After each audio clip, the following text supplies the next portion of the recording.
A black man got a gun pointed at him by cops. He immediately fired the whole squad. Before we begin, leave a comment telling us which city or country you're watching from. And at the end, don't forget to rate this story from 0 to 10. Enjoy the story. Now let's go back to the man in the dark suit, and the gun pointed straight at his chest. It was 8:52 a.m., downtown D.C., right outside a courthouse. Foot traffic was steady. The sun was out. A kid licked ice cream from a paper cup, and Elliot Graves adjusted the cuffs on his shirt, about to cross the street. That's when 2 patrol units pulled up with the urgency of a felony arrest. Sirens wailed. 4 officers spilled out, hands already on holsters. "Show me your hands," one shouted. Elliot turned calmly. "No panits." No words. Just eyes that had seen too much to be startled. "You match a description," the officer barked. "Step back from the briefcase, hands visible." The briefcase. Italian leather. Worn but dignified. Still resting at Elliot's feet. He looked down at it, then looked back up. One eyebrow lifted, ever so slightly. "This one?" he asked quietly. "You think this is funny?" the second officer said, stepping closer, gun already unholstered.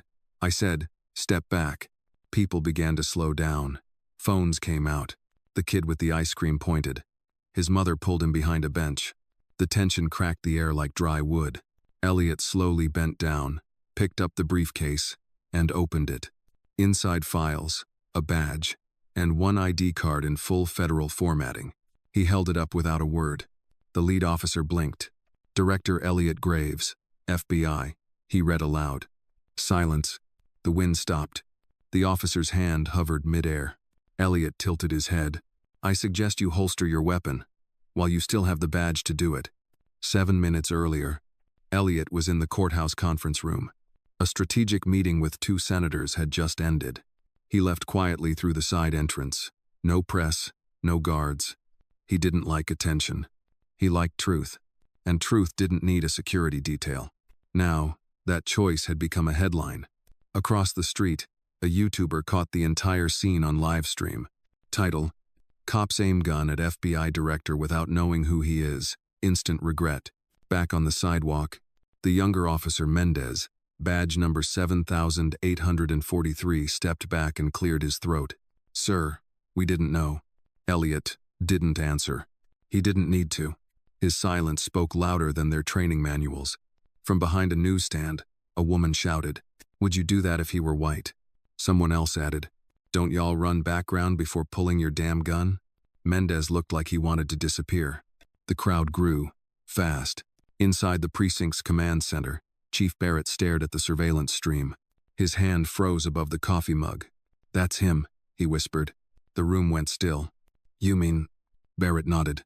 "FBI director. Appointed 6 weeks ago. He's the one launching the federal audit on bias protocols." An officer cursed under his breath. Outside, the street was already packed. Elliot hadn't moved. Still standing. Still holding the badge. The second officer finally lowered his gun. Elliot looked at him. Just once. Then to Mendez. "You have a decision to make, officer." Mendez swallowed hard. What decision is that, sir?" "To stay in law enforcement," Elliot said flatly, "or find another line of work." The words didn't echo. They landed like bricks. Hard. Final. 3 blocks away, at the DOJ's media team office, comms director Carla West pulled out her phone. It was already trending. Elliot Graves. Number he did not flinch. Number FBI while black. The footage was at 600 Kelvin views, and climbing. Back on the ground, Elliot closed his briefcase, locked the clasp, turned to leave. He'd taken 3 steps before stopping. Turning around, the crowd watched, breath held. To Mendez, he said, "You aimed a weapon at the man overseeing your future."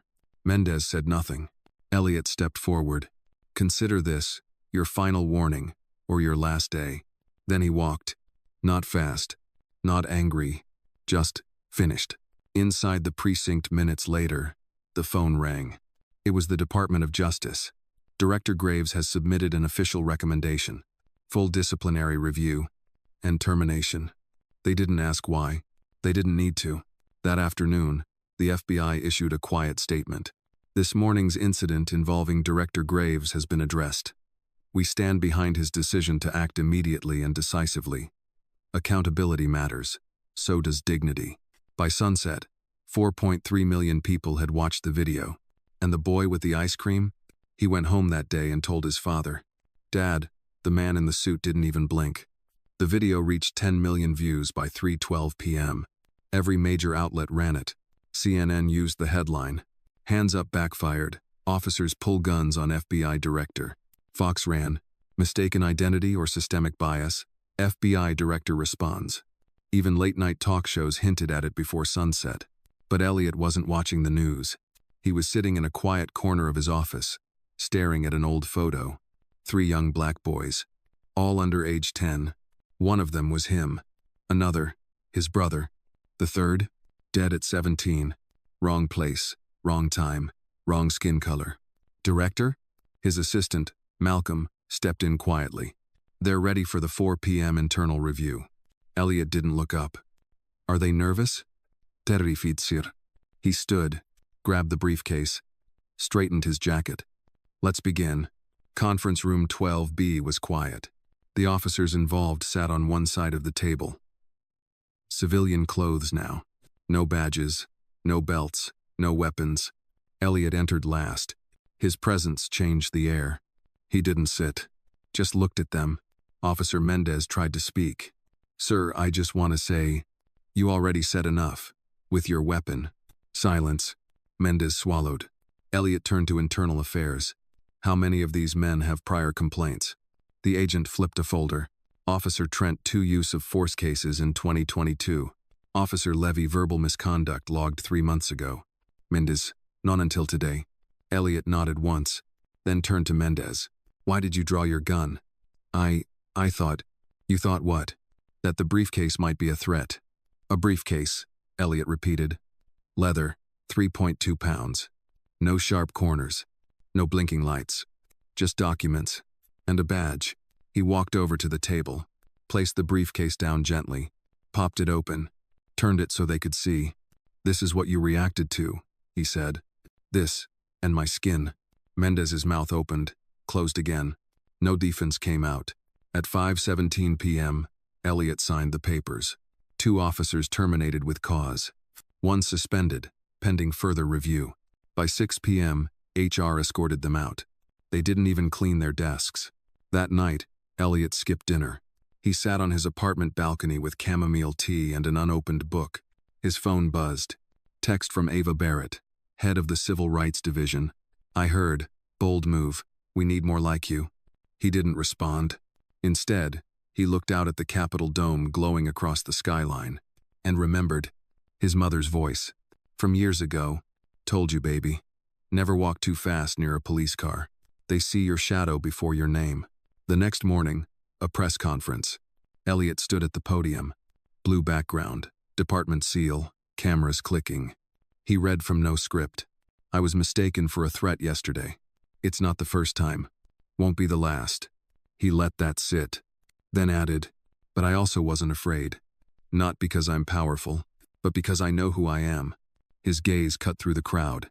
"I will not accept apologies that only come after outrage. I will accept change. And I will require it." A reporter shouted, "Director Graves, do you believe race played a role?" He stared at her, long enough to make her shift in her heels. "Would I have been approached the same way if I were white?" A pause. "Ask yourself that. Then ask why the answer matters."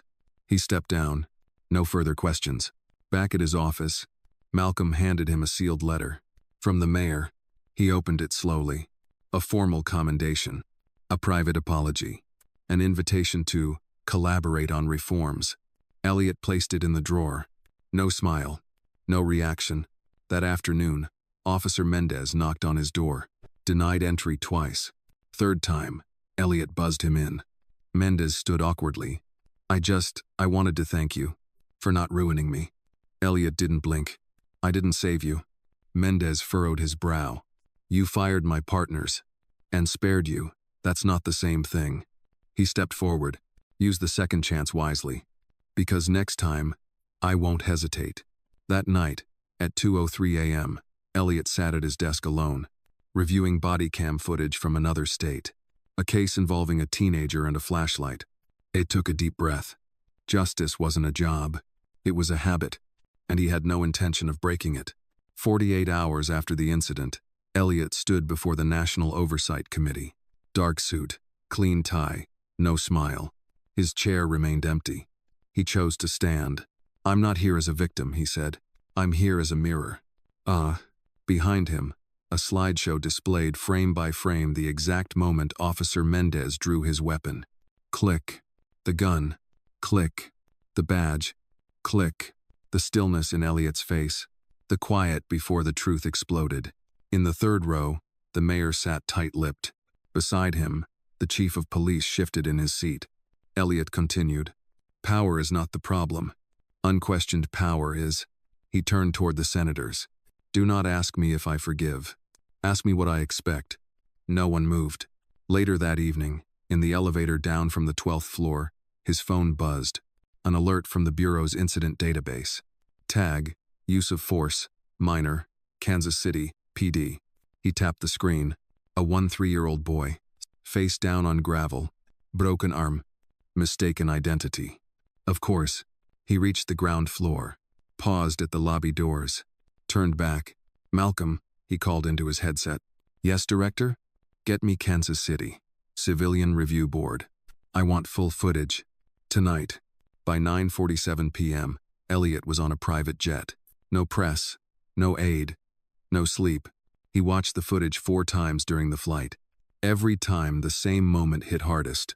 When the boy cried out, "I didn't do anything," and no one responded. At 12:11 a.m., he stepped onto the tarmac. A local agent met him. "Director Graves, welcome to Kansas." Elliot didn't shake hands. "Where's the officer?" "Administrative leave, sir." He nodded. "Where's the boy?" "Room 314, County Children's Hospital." Elliot entered quietly. No media, no flash. The boy was asleep. One arm casted, cheek bruised. His mother looked up, startled.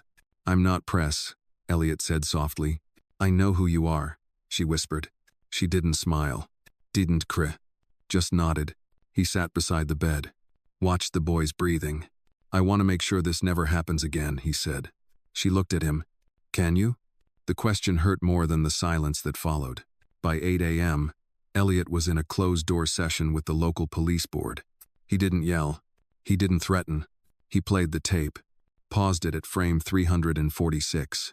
"You see this?" he said. The boy's face on the pavement. "This is why your procedure isn't enough." By 3 p.m., disciplinary action was confirmed. By 5:00, federal oversight had begun. By 6:15, Elliot was back on the plane. This time, he stared at the clouds. Not the footage. Not the screen. Just gray sky. He didn't go home. He went to his brother's grave. No cameras. No words. Just silence. Just the wind. Then, footsteps.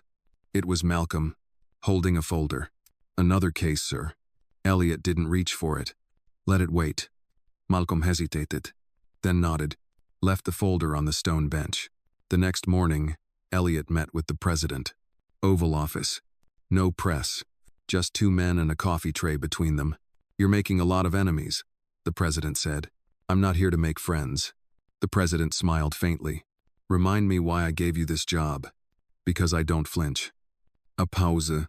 "And because I don't forget." Later that day, a journalist asked him, "Director Graves, do you think the system is broken?" He answered without hesitation. "Number." The room froze. He leaned into the mic. "I think it's working exactly the way it was designed. And that's the real problem." 3 days after Kansas, Elliot was back in D.C., sitting across from the Judiciary Committee. A hearing. Not about him. About the system. But somehow, it always circled back. "Director Graves," the senator began, "do you believe most officers are racist?" Elliot blinked. A beat. Then calmly replied, "I believe most officers are trained to see threat before they see person. And most systems reward that instinct." No one moved. The room was packed. Live streamed on 4 networks. Subtitles ran fast on TikTok clips. But Elliot didn't change his tone. Didn't play to the camera. He wasn't here for likes. He was here to remind the room. This isn't hypothetical. This is personal. The next slide on the screen showed the Kansas boy. Still image. Fractured bone. Bloody lip. Elliot stared at it, the same way he used to stare at evidence in a murder case. Long, quiet, unblinking. Then he said, "Stop pretending like this is rare. It's not. What's rare is the accountability that followed." Outside, protesters gathered. Some held signs. Graves for AG. Systemic reform now. No more excuses. Others just held silence. Hands raised. Eyes forward. Waiting. Hoping. Later that evening, Elliot met with a closed circle of DOJ advisors. They wanted to talk strategy. He wanted to talk truth. "They're going to come for you," one said. Elliot didn't flinch. "They already did. And they'll keep trying." He nodded once. "Good." At 11 p.m., he sat alone on the balcony again. Same tea, some share, but this time, no book. Just a voice memo recorder. He hit record, spoke into the darkness. The 14th of August, day 179 as director. A pause. "I don't sleep much. Not because I'm afraid, but because I know what happens when we get comfortable." He sipped tea. Continued. "There's a difference between justice and safety. One heals, the other hides." He clicked the recorder off. The next morning, the mayor's office called. There'd been another protest downtown. Tense. Some scuffles. A teen arrested. Elliot asked one question. "Was he armed?" "No, sir." "Was he loud?" "Number." "Was he black?" Silence. Then, "Yes." An hour later, Elliot was at the 12th precinct. Not in a suit. In a hoodie. Gray. Plain.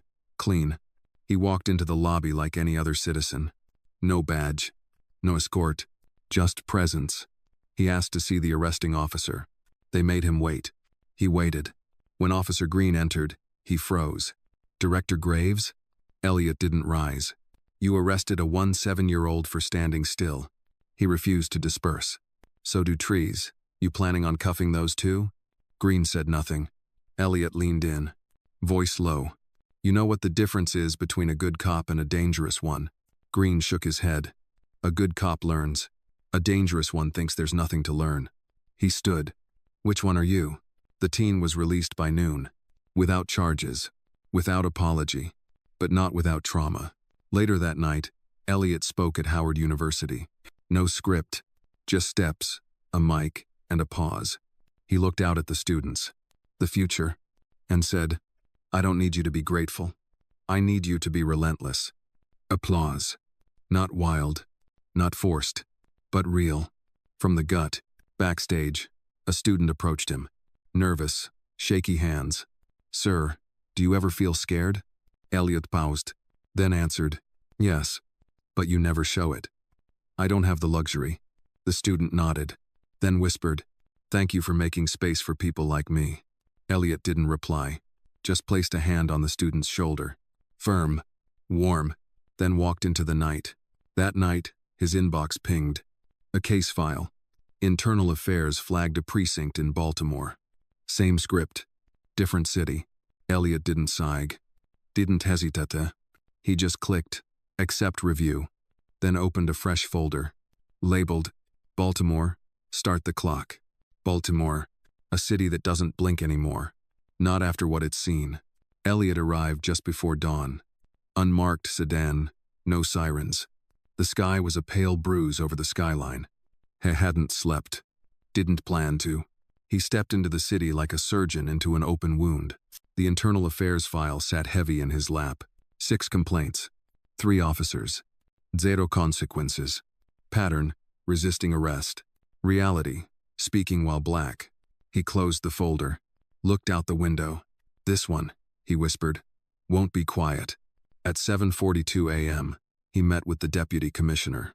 White, mid-52nd, military posture. The man extended a hand. Elliot didn't take it. Just asked, "Did you review the tapes?" The man hesitated. "We're still compiling. You've had 6 months." A pause. "I don't need time. I need truth." Downstairs, in the briefing room, 6 officers sat lined up, 2 with arms crossed, 1 with a smirk. Elliot entered without announcement. No notes, no intro. Just a question. Which one of you called the kid boy before slamming him against a mailbox? Silence. Then Officer Langley spoke. It wasn't racial. I call everyone boy, even my own son.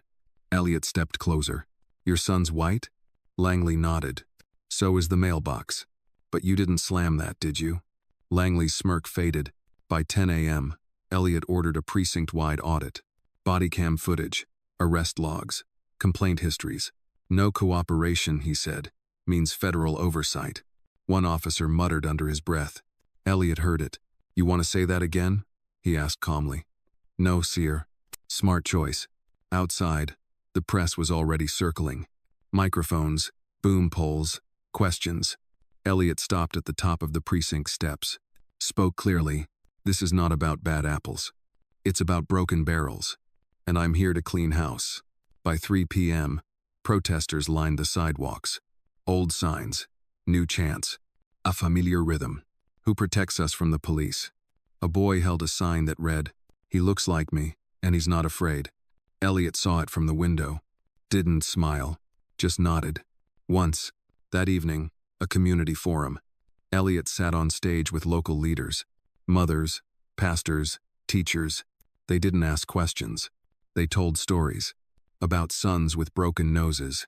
About daughters called names. About nights too quiet for safety. Elliot listened, then finally said, Justice isn't a speech. It's what happens when no one's watching. The room went still. Then a woman raised her hand. My nephew's case was buried. Elliot looked her in the eyes. Not anymore. Midnight. His hotel room. Folder open. He stared at a photo. Young boy. Crooked smile. Police file said, non-compliant. The mother said, he was scared. He zoomed in. Bruise under the eye. Then clicked a new tab. Wrote one sentence in the case notes. Fear is not resistance. Trauma is not guilt. Back in D.C., the president's advisor called.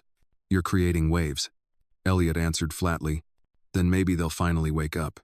The advisor sighed. You've got enemies now. I had them the day I was born black and unafraid. By 2:17 a.m., Elliot walked alone through the empty hallway of the precinct. He stopped at the evidence room. Lights off. Door unlocked. He stood in the silence. He wasn't inspecting. He was remembering. A time when he was 15. Wrong place. Wrong officer.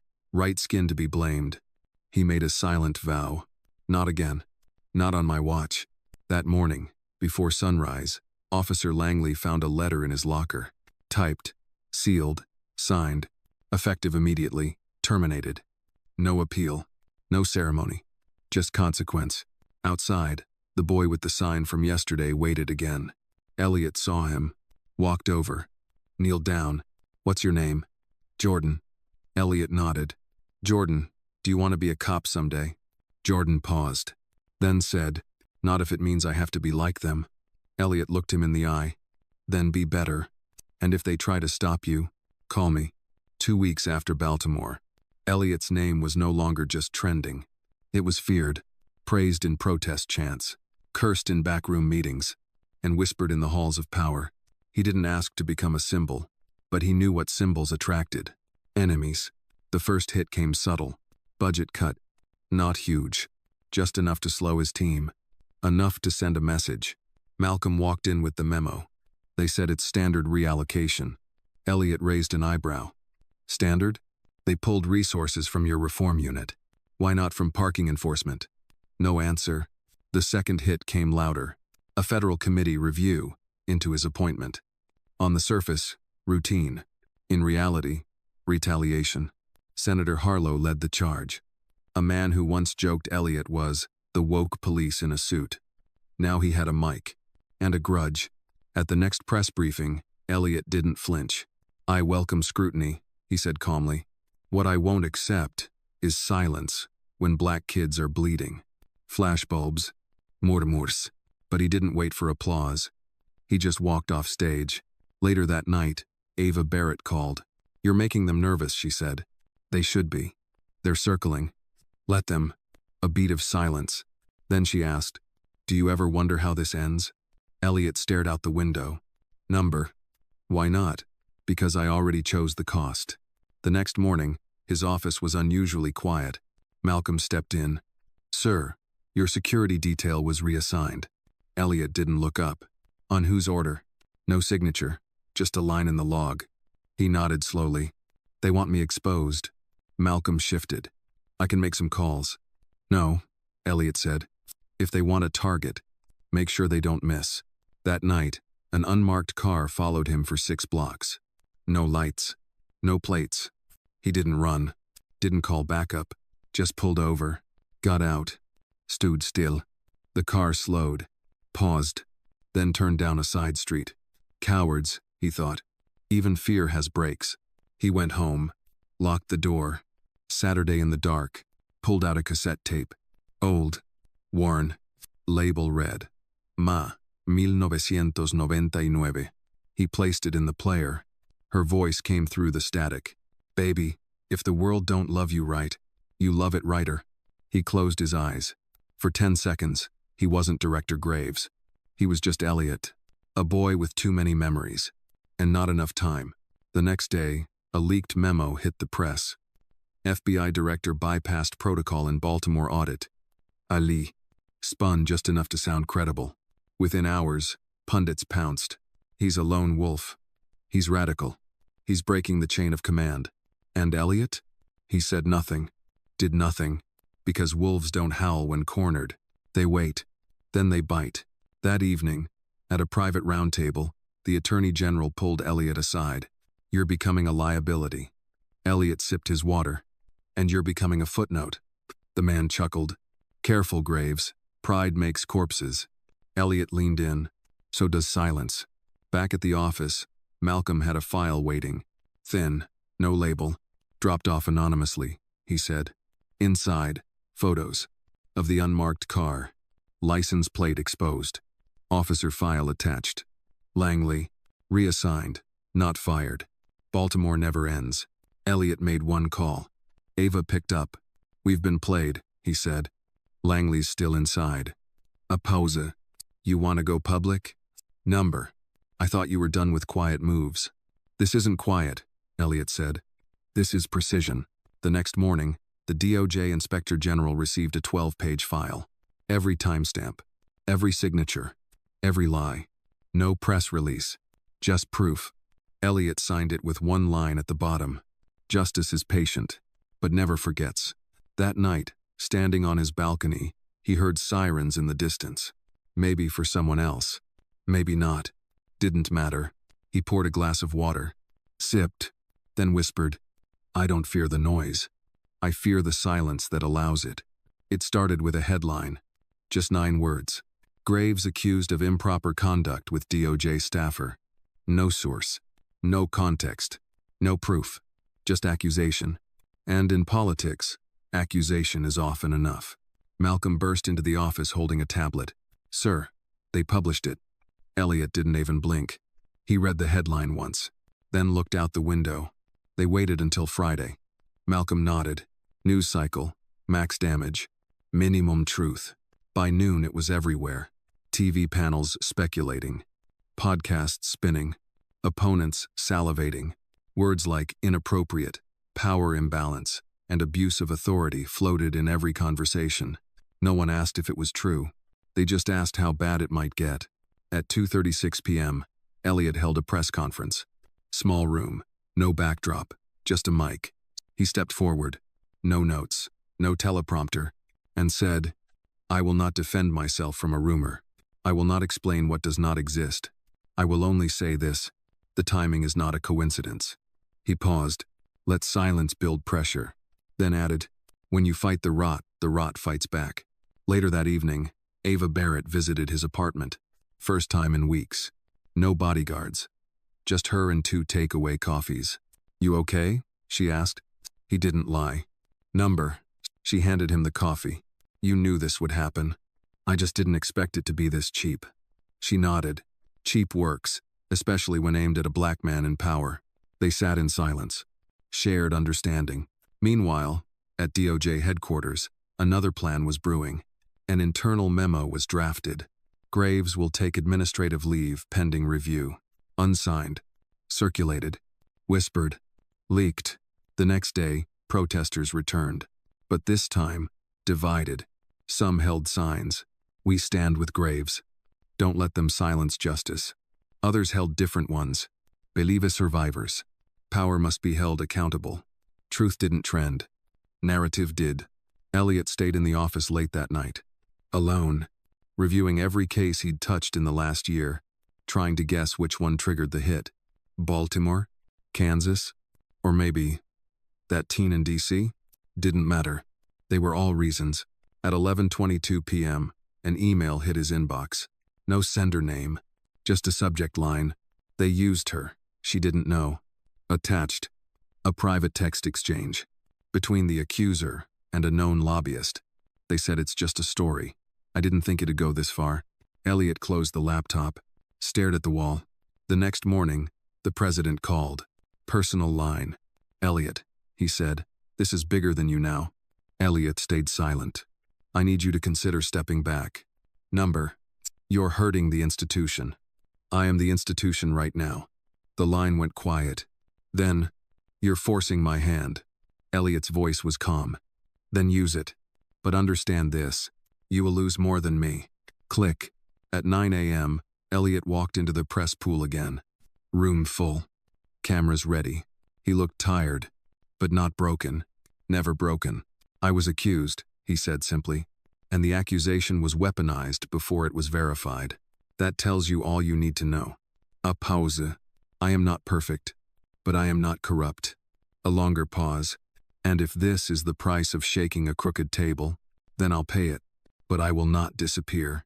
By noon, another leak hit the media. This time, full transcript of the setup. Source anonymous. But clear. Too clear. Someone inside wanted him cleared. Someone still believed. That night, the committee vote was held. Motion to suspend Elliot Graves. Defeated. By one vote. Not a victory. A warning shot.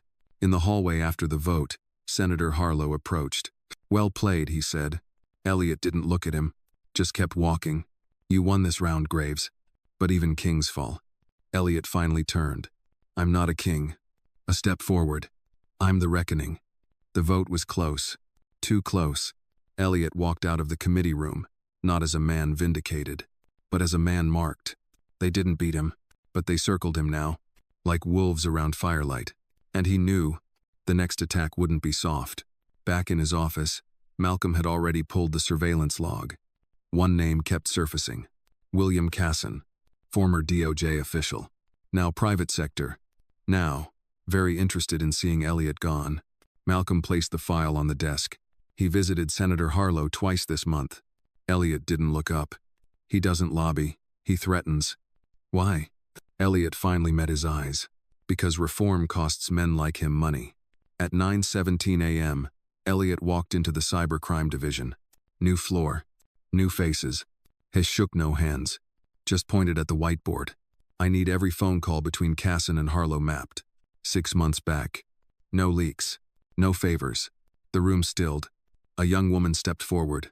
Agent Naomi Pierce. Early 30s. Sharp. Quiet. "You'll have it in 72 hours, she said. Elliot nodded once. Didn't thank her. She didn't need it. That night, he skipped the balcony. Skipped the tea. Saturday at his desk. Rewatched the body cam footage from Baltimore. The same moment. Again and again. The boy on the ground. Langley's voice. Stop resisting. And then, something new. A time stump. Mismatch. He froze the frame. Backed it up. The footage had been spliced. He called Malcolm. "Get me Pierce." 15 minutes later, she stood beside him. Elliot pointed. "See this?" She leaned in. Frame jump. "Yes." "Who edited it?" "That's what I want you to find out." Pierce narrowed her eyes. "You think they altered evidence?" "I think they built the case against me long before the press ever saw a headline." Meanwhile, in the Capitol, Senator Harlow met with Casson again. "Graves survived," Harlow said. "He won't again," Casson replied. "He's starting to dig. Let him." A pause. "Let him see just enough to doubt the people beside him." Harlow frowned. "And if he finds us?" Casson smiled. "Then we make sure no one believes him." Back at the bureau, Pierce sent over the report. 3 separate file manipulations. all routed through a private cloud. Registered. To a defense contractor. Cassin Group Holdings. Elliot stared at the name. No shock. Just confirmation. The storm was real. And now it had a name. He met with Ava that evening. Rooftop. No cameras. Just city lights and cold air. You were right, he said. They're not just afraid. They're building something darker. Ava nodded. I warned you. And I ignored it. She handed him a flash drive. What's this? Insurance. What kind? The kind that makes men like Cassin go silent, or run. By morning, Elliot had it all mapped. The funding trail. The evidence tampering. The manufactured scandal.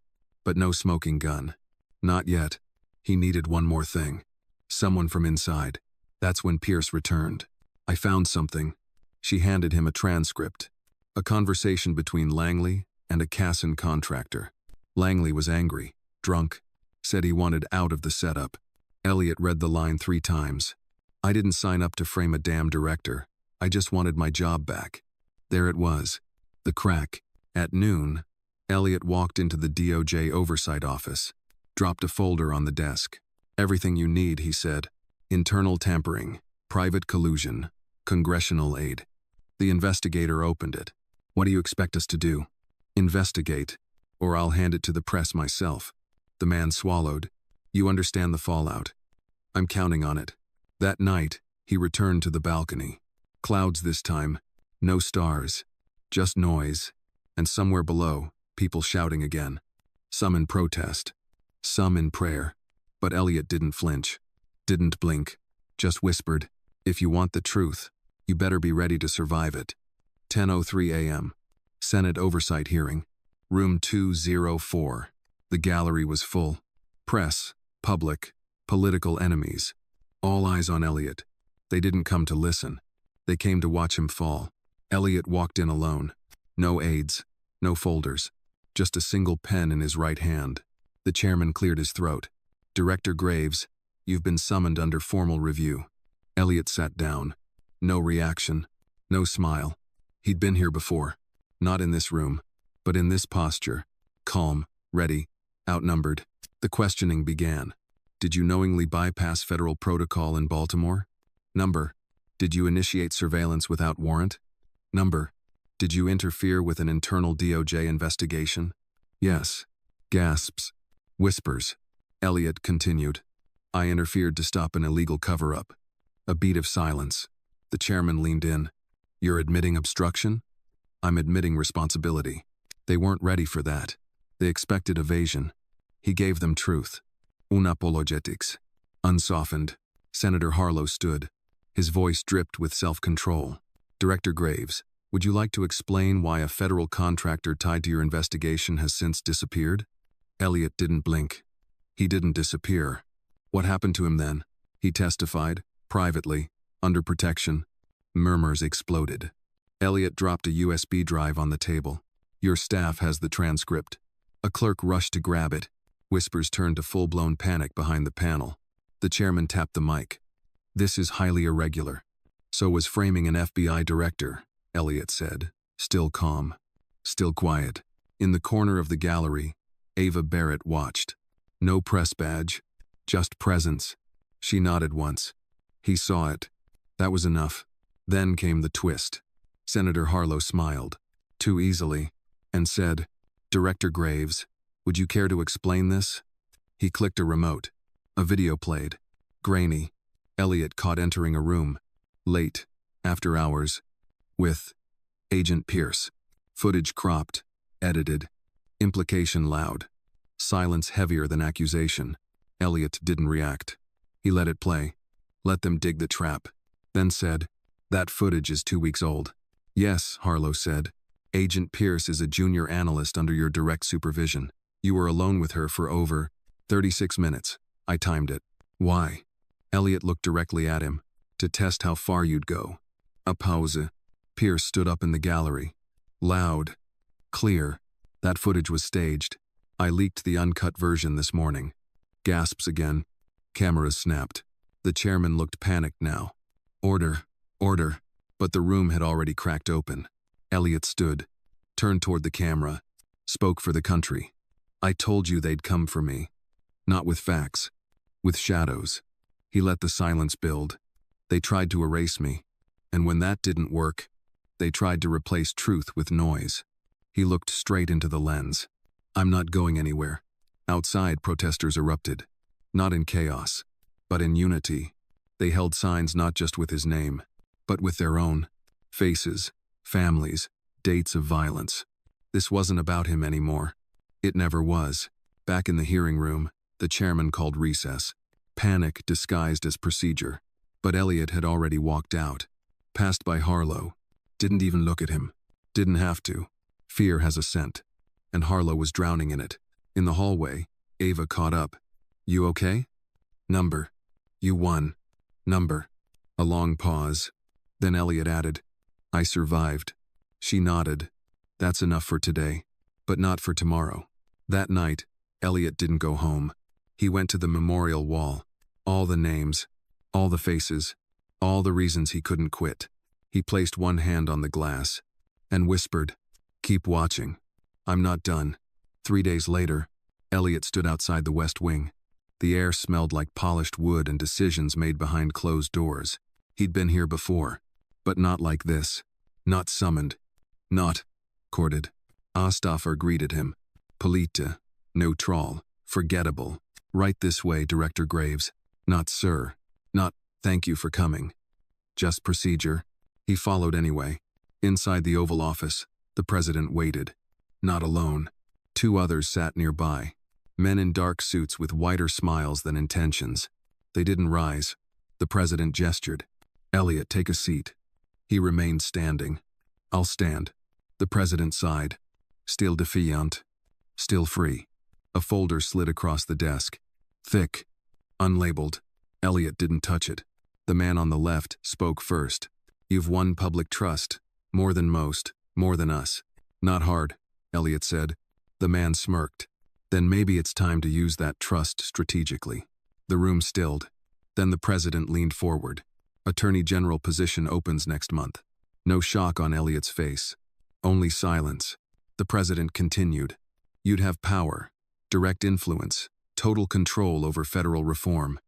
And what would I have to give up? The other man answered. Public confrontation, personal crusades, grandstanding. You'd work with the system, not against it. Elliot smiled. Fight. Meaning I'd key it down. Meaning you'd win differently. He picked up the folder. Opened it. Inside, projections, polls, strategies. A machine already built around him. You assumed I'd say yes, he said. The president answered. We assumed you were tired of bleeding alone. That hurt more than it should have. Elliot closed the folder. Tightly. Power without truth is still a lie, he said. You'd rather scream from the streets? The aide asked. I'd rather not whisper in palaces. The president stood now. Older than before. Wiser maybe, or just wearier. This offer won't come again. Elliot nodded once. Then I won't have to refuse it twice. He turned. Walked out. Didn't look back. Didn't need to. Outside, Malcolm waited near the car. Well? He asked. They want to crown me. And? I burned the throne. That night, Elliot returned to the bureau. Lights off. Hallways quiet. He walked through the building he almost lost. Almost gave up. But didn't. On his desk, a single note. Written in thick pen. Still watching. No signature. Just truth. Later, Ava called. They'll come harder now. I know. They'll spin this. They always do. You could have taken it. I wasn't made to fit. He hung up. Saturday back. Stared at the ceiling. Somewhere out there, another precinct falsified another report. Somewhere else, a mother tucked in her son and prayed he'd make it home. And in here, a man refused a crown because justice doesn't wear gold. Monday, 8:12 a.m. Elliot arrived at his office like any other day. Badge scanned. Doors opened. But inside something was off. Too quiet. Too clean. Like a room waiting for a funeral. Malcolm met him halfway down the corridor. Eyes heavy. Sir, you need to see this. He handed over a sealed envelope. DOJ letterhead. Thick, formal, final. Elliot opened it slowly. Read once. Twice. Then folded it again. Administrative leave, he said aloud. Malcolm nodded. Effective immediately. They didn't fire him. They paused him, publicly, without cause, without hearing, because when power can't erase you, it silences you with procedure. Outside, news vans were already lining the street. They knew before he did. Cameras zoomed in as he stepped out. No statement, no fury, just Elliot, in full suit, walking into the storm without flinching. At home, the silence was louder than the newsroom. He poured a glass of water, didn't drink it, just stared at the ripple, the reflection. What do you do when you've done everything right, and they still find a way to shut the door? A knock. Ava. No words. She just walked in, sat across from him, and said, "I'm sorry." He shrugged. They think silence equals surrender. It doesn't? He looked up. It equals strategy. That night, Twitter burned. Numbers stand with Graves. Dodge retaliation. Rain State Elliot. Some called him a martyr. Some called him dangerous. All called him relevant. And that's what scared them most. Meanwhile, in a corner office uptown, Casson poured 2 glasses of bourbon. To victory, he said. Senator Harlow didn't smile. This isn't over. No, but it's paused. And that's all we ever needed. But Elliot wasn't idle. He was listening. To whispers, to back channels, to the people who still believed. He met with grassroots organizers, with mothers of victims, with ex-cops who left because they couldn't stomach the rot. They didn't need a title. They needed a leader. At 2 a.m., Elliot stood at a window. Lights of D.C. blinked below. He recorded a voice memo.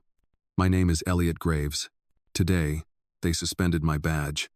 But they didn't suspend my conviction." He paused, then added, "Truth doesn't need clearance. It just needs courage." The next morning, Agent Naomi Pierce visited. In plain clothes. Off duty, but face sharp as ever. "They want you out of the way." "I know. Then let me in." Elliot tilted his head. "You sure? They tried to bury you." "And?" "They forgot. Some roots grow deeper under pressure." Together, they began to build something off-grid. Private network. Independent review board. Whistleblowers came out of hiding. 1 tape, then 2, then 15. All showing the same pattern. Not broken systems. Designed abuse. By Friday, Elliot had a plan. Not revenge. Reinvention. He'd go public. Not with opinion. With evidence. Undeniable. Unedited. Unspinnable. Malcolm returned with a new phone. Intraçable. "You'll need this." Elliot pocketed it. Smiled for the first time in days. They tried to turn the mic off. He looked up. "Now we hand them the speaker." Saturday, 7 p.m. No warning. No press advisory. Just a notification. Elliot Graves is live. Phones bust. Laptops lead up. Televisions scrambled to reroute feeds. No script. No suit. No flag backdrop. Just Elliot, in a plain black shirt, seated at his dining table. Behind him, nothing but a bookshelf and silence. He looked into the lens, waited 4 full seconds, then spoke. "My name is Elliot Graves. I am temporarily suspended from federal service. A pause, but I am permanently bound to truth." The view count exploded. Hundreds. Thousands. Millions. "They told you I was under investigation." He slid a folder into frame. "This is what they didn't tell you." He opened it. Laid out documents. Stamped, dated, untouched. Falsified arrest reports. Edited body cam footage. Private communications between lobbyists and senators. He held up a printed email. "Make it look consensual. Bury the real files. No drama. No yelling. Just quiet fire. The rot is real," Elliot said. "And I have receipts." He played the first tape. A teenage boy bruised, crying. An officer's voice. He reached for my weapon. Then Elliot paused the frame. Zoomed in. Rewound. Slowed down. Where? Silence. Because there was no weapon. No threat. Just skin. Second clip. Langley. Drunk. Confessing. "I didn't want to fake it, but they said I'd lose my pension." Cut to a document Langley's file. Reinstated pending discretion. Then, "You paid him off," Elliot whispered. Not to the audience. To the people behind the curtain. Watching. Panicking. Phones rang across Capitol Hill. Monitors blacked out in agencies. Senator Harlow slammed his desk. Shut it down. Ida. Sir, it's decentralized. We can't. Back on the stream, Elliot continued. No edits. No music. No manipulation. He looked straight at the camera. Just justice. Raw and unfiltered. Has showed Pierce's testimony next. Her voice steady. They tried to smear him. Tried to use me to do it. Cut to the email leak. Cassin's name on every approval line. Cassin watching from his penthouse. Bourbon spilled in his hand. No glass left to shatter. Then came the final card. Elliot held up one last document. A memo. Internal. Marked confidential. Dated 1 week before his suspension. It read, if Graves declines AG role, initiate containment protocol. Under it, 5 DOJ signatures. He let it linger. Then said, you didn't suspend me. You feared me. And now, so does the truth. The stream ran for 19 minutes. No cuts. No breaks. Just clarity. And then he ended it. No goodbye. No summary. Just off. Within 5 minutes, social media erupted. Number, Graves files. Number, we see you. Number, system exposed. People poured into streets. Not screaming. Just standing. Holding up printed screenshots. Not of Elliot, but of the documents. Truth had gone viral. DOJ went into full lockdown. Internal review boards activated. Cassin, gone. Plane left the country that night. Harlow, subpoenaed before breakfast. And Elliot? He made tea. Saturday on his balcony. Watched DC flicker like a power grid on overload. He didn't smile. Didn't gloat. Just whispered. Silence was never protection. It was gasoline. Ava texted, you just cracked the ceiling. He replied, now we pull everyone else through. Sunday, 9:05 a.m. His phone buzzed violently. Every major network pushed the live stream clips again.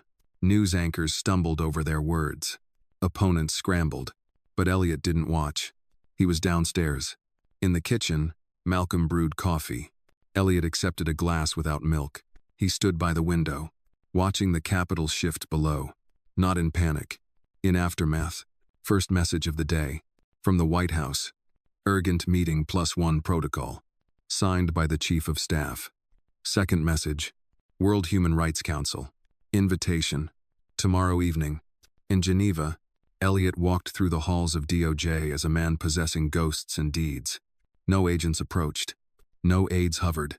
It was like the building itself bowed. At 11:02 a.m., he entered the Chief of Staff's office. 5 chairs. 1 bag of coffee. All eyes on him. Chief of Staff nodded curtly. President wants stability. Elliot leaned on the table. Truth is not hysteria. On Ida gasped. Silence fell. The chief smiled thinly. We need you to soften the narrative. Meaning, tone it down. Go quiet. Elliot shrugged. If the narrative is a lie, I prefer the truth loud. They didn't argue. They just noted it. Outside, a reporter yelled, Director Graves, will you now support the system you exposed? Elliot paused. He turned. I'm rebuilding it. From inside the wreckage. The camera clipped that moment. It trended in minutes. At 2:14 p.m. A unrepresentative called. A game changer. Their tone formal. Do you consent to release your file internationally? Yes. No hesitation. Evening came. He packed his overnight bag. No suitcase. Just essentials. Ava arrived to drive him to the airport. No words needed. She closed the trunk. They left in silence. On board the plane, he stared at the seat back. A pamphlet. Geneva Conference. Global Justice Leaders. He touched the name on it. Hadn't thought of himself like that before. But tonight, that changed. When the plane landed, Geneva city lights blinked cold. At customs, he used a real passport. No code names. No fear. Just procedure. The conference hall was echoing with applause. His face appeared on 2 giant screens. Elliot Graves' lone voice or beacon. He walked to the podium. Not into chaos. Into a circle of purpose. He spoke without notes. My suspension was meant to silence me. But the silence backfired. He showed a brief clip. The last scene of the live stream. He let the applause die. Then spoke again. Justice is not national. It is universal. A hum grew in the crowd. Not tense. Relieved. Backstage, a journalist approached. You could have played safe. Elliot wiped sweat. He looked tired, but unbroken. I was never safe. The night ended at a small gathering. Policymakers, NGO leaders, activists. They stood. They nodded. He didn't know their names, but he felt their faith. At 1:00 a.m., he sketched lines in a Moleskine notebook. Plans, contacts, routes, backup, a movement on paper, a mission in ink. Next morning, press hit again. Number Graves Global. Number Justice Without Borders. Even a few conservative outlets pivoted. Graves, the man who forced Washington to yield. Back in D.C. by 10:00 a.m., the tone had shifted. Not to calm, but to urgency. White House aides whispered. Cassin's name vanished from payrolls. Harlow quiet on Senate floor. Elliot walked into his former office. Lights flickered. Desks cleared. It looked abandoned. He ran his hand across the wood grain. Memories trembled. Someone pushed a glass photo frame to him. Group shot. Field agents. His team from early days. He gathered it silently. That night, he placed it on Ava's desk. She looked at it. Then at him. What now? He paused. Then, a global platform. A federal force. But always, a mirror. Monday, 8:07 a.m. Elliot stepped off the plane in New York. The skyline loomed like an accusation. He hadn't been welcomed with pomp. Just whispers. Security checks. Press throngs. First stop. United Nations headquarters. Marble halls. Flags draped from ceiling. He walked alone. No aid. No entourage. Just presence. Inside, a press call awaited. Microphones like teeth. They asked, Director Graves, will you coordinate a global protocol? He answered, yes. Silence. Then a flash of cameras. He left before applause. Let them process. Later, meeting with international NGOs, leaders from Nairobi, Mumbai, and London. They studied him like seismic activity. Elliot studied them back. Then said, we don't need foreign heroes. We need a global mirror. Meaning, injustice anywhere feels like standing in front of our own reflection. Over brunch in a quiet cafe, a Kenyan reformer asked, what about Washington? Elliot looked up. Washington won't like being exposed by its own countrymen. She nodded. But Washington will. A pause. He left the table. Back in his hotel, Ava messaged, they're reopening your case. Internal DOJ memo. His heart didn't race. He had expected this. That evening, he was back in D.C., returning via private jet. No suit. No cameras. Just him and purpose. Monday night, an emergency briefing at DOJ. Backup generators humming. Fluorescent light buzz. Elliot walked in as a witness, not a guest. Chair of the board stood. Elliot Graves, would you consider dropping your charges if reinstated? Amur Murrose. He stood firm. I will not bargain justice for reinstatement. Silence filled the room like smoke. That night, Ava sent footage of Senator Harlow meeting with Cassin's successor, recorded on phone, unedited. He didn't ask. He acted. 10 p.m. There was another live stream. This time collaboration with UN Network. Elliot on one side. The recorded Harlow tape on the other. Subtitles. American Senator linked to obstruction protocol. No emotion. Just projection. Across the country, news programs changed tone. Not cautious. Confrontational. Some aired on state channels. Do leaders protect or obstruct justice? Inside the Senate chamber, a motion was raised. Reinvestigate Cassin. Dismiss Harlow. Elliot watched it stream live from his former office. He didn't smile, but he nodded. Next morning, Ava handed him a document, signed by bipartisan coalition. Formal request to reappoint Graves. He stared. No fanfare. Just formality. He closed the file. Evening came. He returned to his old office. No desk. No phone. Only a single bulb lit in the room. He placed the group photo from Part 13 on the floor. Stepped on it. Akiyat ceremony. Malcolm arrived. Sir, they want to honor you tomorrow. Good. Malcolm hesitated. They also want to train agents worldwide. Elliot tilted his head. Better. He walked to the door, stopped, looked back. No attachment. No regret. Just a mirror to the path behind. Tuesday, 9 a.m. The Capitol dome gleamed under a gray sky. Elliot Graves stood at the bottom of its steps. People filled the lawn. Not protesters. Not fans. Just citizens. Inside, the chamber echoed. A motion had passed. Unanimous. Effective immediately. Elliot Graves reinstated as director, Federal Bureau of Investigation. Applause broke. He did not enter. Instead, he waited outside, at the same table where months earlier, he had been handed silence. Now, they offered him everything. A senator stepped out, smiled, extended hand. "You earned it." Elliot took the hand, then said, "I'm not taking it." The smile faded. News flashed instantly. Graves declines reinstatement. Power, refused. At noon, Elliot gave a short speech. 3 minutes. No teleprompter. "I didn't expose a system just to return to it. I don't want a seat. I want to build the table." By sunset, Ava met him on the National Mall. She was in Hunt. They walked barefoot across the grass. Quiet. Until she asked, "What now?"